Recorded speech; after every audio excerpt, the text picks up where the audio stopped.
am so glad that you're here again to review your week 8. We want to remember that God is in the center of everything, and all of these things will point us to God if we are looking for Him. So be looking for Him in all of your schoolwork. All right, we're going to start with English today, and we're going to start with to raise. So we've been doing the irregular verbs. This to raise is actually a regular verb, but it's just showing how to go from infinitive to present, past, present participle, and past participle. So remember, with our infinitive, we make the infinity sign. So we're going to say to raise. And then present, we're going to go forward. You can point forward or you can punch forward, whatever you like to do to remember it. So it's raise, raises. And then the past form is raised. So we're going to point to the back if you want. And then raising is the present participle. So you can just do both at the same time. And then the past participle is raised. So we're going to point to the back with both hands for past participle. Okay? So it goes like this. To raise, raise, raises, raised, raising, raised. So as you're practicing at home, you can start out at the first one we did and do all of them. Just remember to start low enough so that every time you get higher and higher, you don't want to be too high. So, all right, so that is English. Geography, let's start with Topeka, Kansas. So Carter's going to come in. He's my videographer. And we are going to look at Topeka, Kansas. And this is Kansas right here, Kansas. And this says Topeka. So if we look right here, this is Topeka, Kansas. All right, Topeka is the capital of Kansas. Now we're going to go south right into Oklahoma. Now this one should be a pretty easy one because the capital of Oklahoma is Oklahoma City. What? It has the name in it. So this is Oklahoma. Whoops, it's hard to hold all this and draw and all that at the same time. So there's Oklahoma. Oklahoma City, Oklahoma. All right, now we're going to the big one. We are going to Texas, which is just south of Oklahoma, and this is Texas. Look how big Texas is. So the capital of Texas is Austin. Austin is the capital of Texas, and I probably don't have to go all the way around this because you know where Texas is. Now it's that big one right there. So the capital of Texas is Austin. Austin, Texas. All right, now we're going to go back up north just a little bit. Let's go through Austin, Texas, through Oklahoma City, Oklahoma, all the way up to Topeka, Kansas, and then we're going to go west to Denver, Colorado. So here is Denver, and it is the capital of Colorado, and Colorado is almost like a little rectangle there. So we went to Colorado, and the capital is Denver, Denver, Colorado. Now let's go south again, and we're going to go to New Mexico. And the capital of New Mexico is Santa Fe. Santa Fe, New Mexico. So I'll just kind of trace that around. If you see Santa Fe, New Mexico.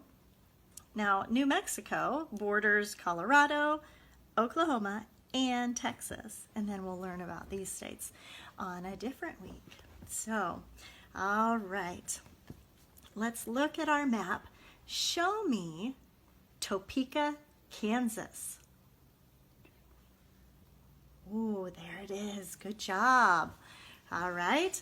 Show me Austin, Texas. Yep, there's Austin, Texas. Good job. Show me Santa Fe, New Mexico. Oh, there it is. There you go. Good job. Show me Oklahoma City, Oklahoma. Whoop. All right, there it is. Good job. And show me Denver, Colorado. Oh yeah, it's right there. Good job, guys. All right, let's move on from geography. I'm going to put this down, and my videographer's going to back up so that we can see the board again. All right, we're just going to skip around today, and we did English, geography. Let's move on to Latin. All right, Latin, we have some new words here. Our first one is testimonium. Now, testimonium it means witness or testimony. So what we're going to do for that is we are going to act like we are giving our testimony, being a witness, okay? So one hand up, one hand down. All right, testimonium is witness, testimony. All right, lumine is light. So we're going to make a light, okay? And then Johannes is John. We're going to make a J for John so that we know that Johannes is John. And then we have tenebris and tenebrae, and that's darkness. We're going to cover our eyes for darkness, okay? And hopefully that helps you remember your Latin words for this week. All right, let's move on to science. Science. What are 6 parts of the circulatory system? Let's review the 6 parts of the circulatory system. We have heart, arteries, veins, capillaries, red and white blood cells, and platelets. All right, so our hand motions, if you remember from class, we have heart, arteries, veins, capillaries, red and white blood cells, and platelets. So let's go through those a little bit slower, okay?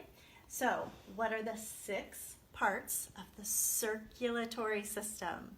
So we have 6, and then we're kind of making circles for the circulatory system, and we have the heart. So our heart is right over on the left side up here, so we want to just like, yeah, there's our heart. So heart, and then we're going to do arteries where we're pointing out because the blood is flowing out of the heart, okay? So that's arteries.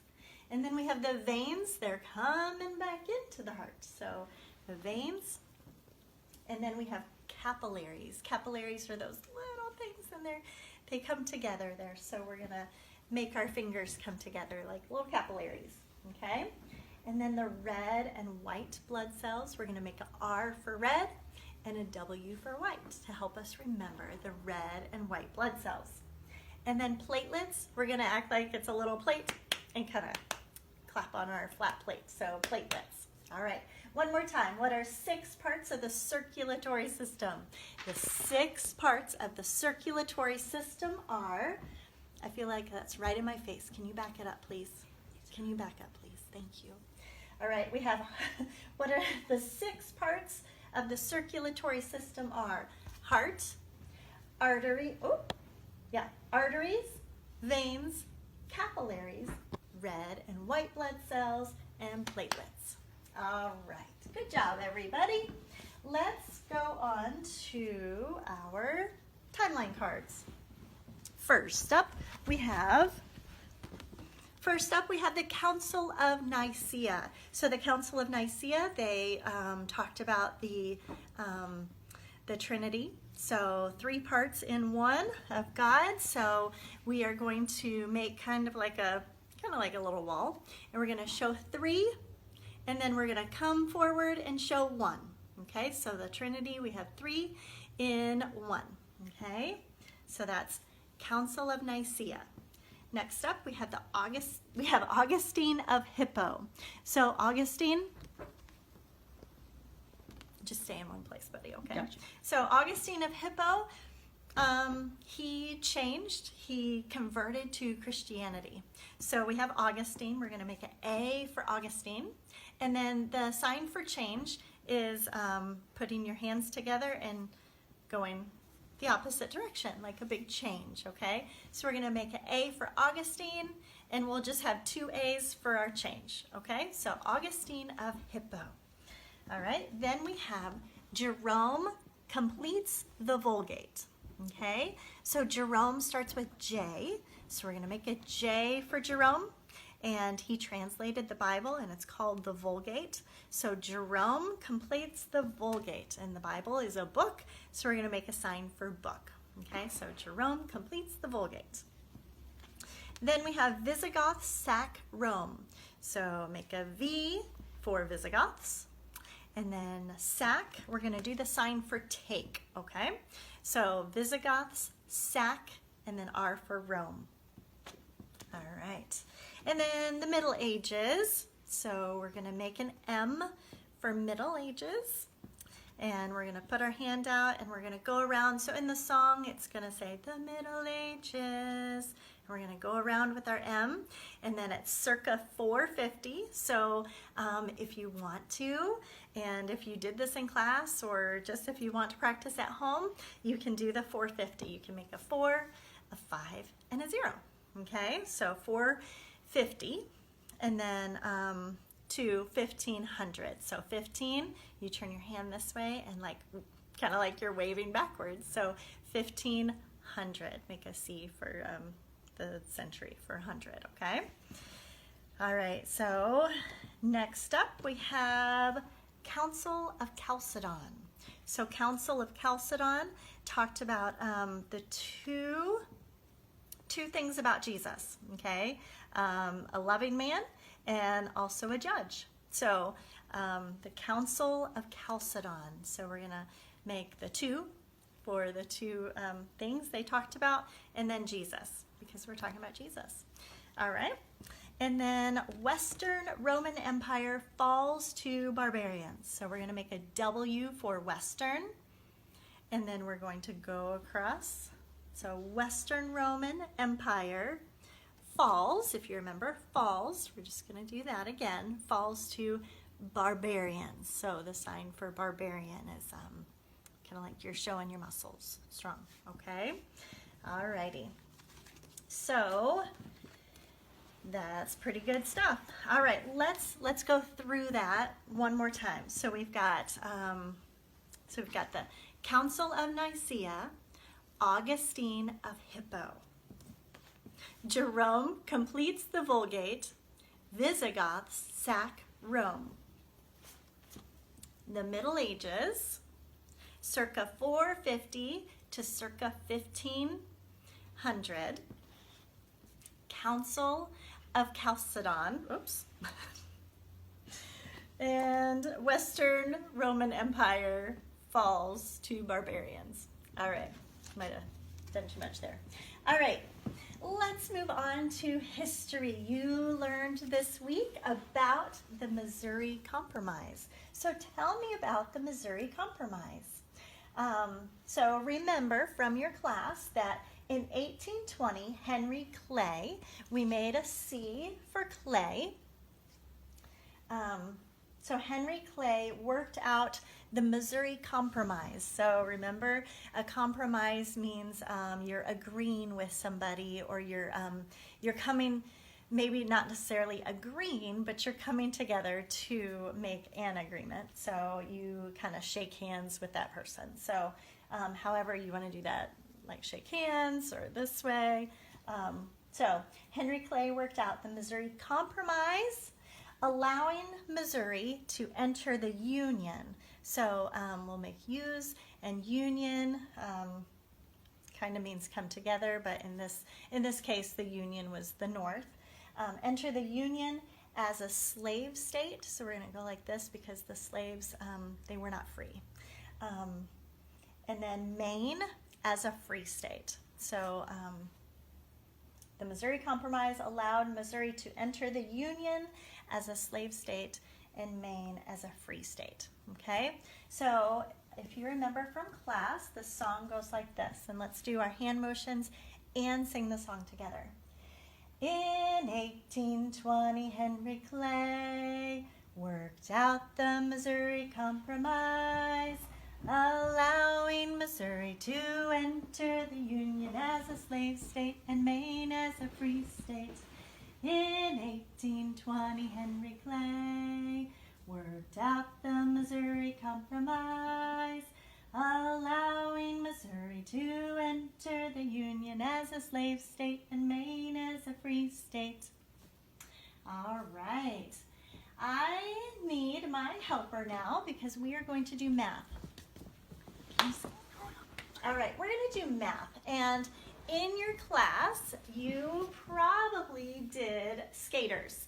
And if you don't remember what those are, Claire is going to demonstrate while we go through our 14s. So the older class needs to go through the whole number sentence. And so we're doing 14s this week. So Claire's going to do skaters as we go through the 14s, all right? And let's say them all together. Here we go. 14 times 1 equals 14. 14 times 2 equals 28. 14 times 3 equals 42. 14 times 4 equals 56. 14 times 5 equals 70. 14 times 6 equals 84. 14 times 7 equals 98. 14 times 8 equals 112. 14 times 9 equals 126. 14 times 10 equals 140. 14 times 11 equals 154. 14 times 12 equals 168. 14 times 13 equals 182. 14 times 14 equals 196. 14 times 15 equals 210. Good job, Claire. Thanks so much for helping us. All right, so also you learned in class the song that goes for the 14s. And I'm just going to be honest with you, I cannot get that song for the life of me. So I am going to send you a little link to the song just in case you don't have it on your app, if y'all don't have that. So I hope y'all have a great week, and thanks again for joining us for week 8. Have a great week. Bye. Bye.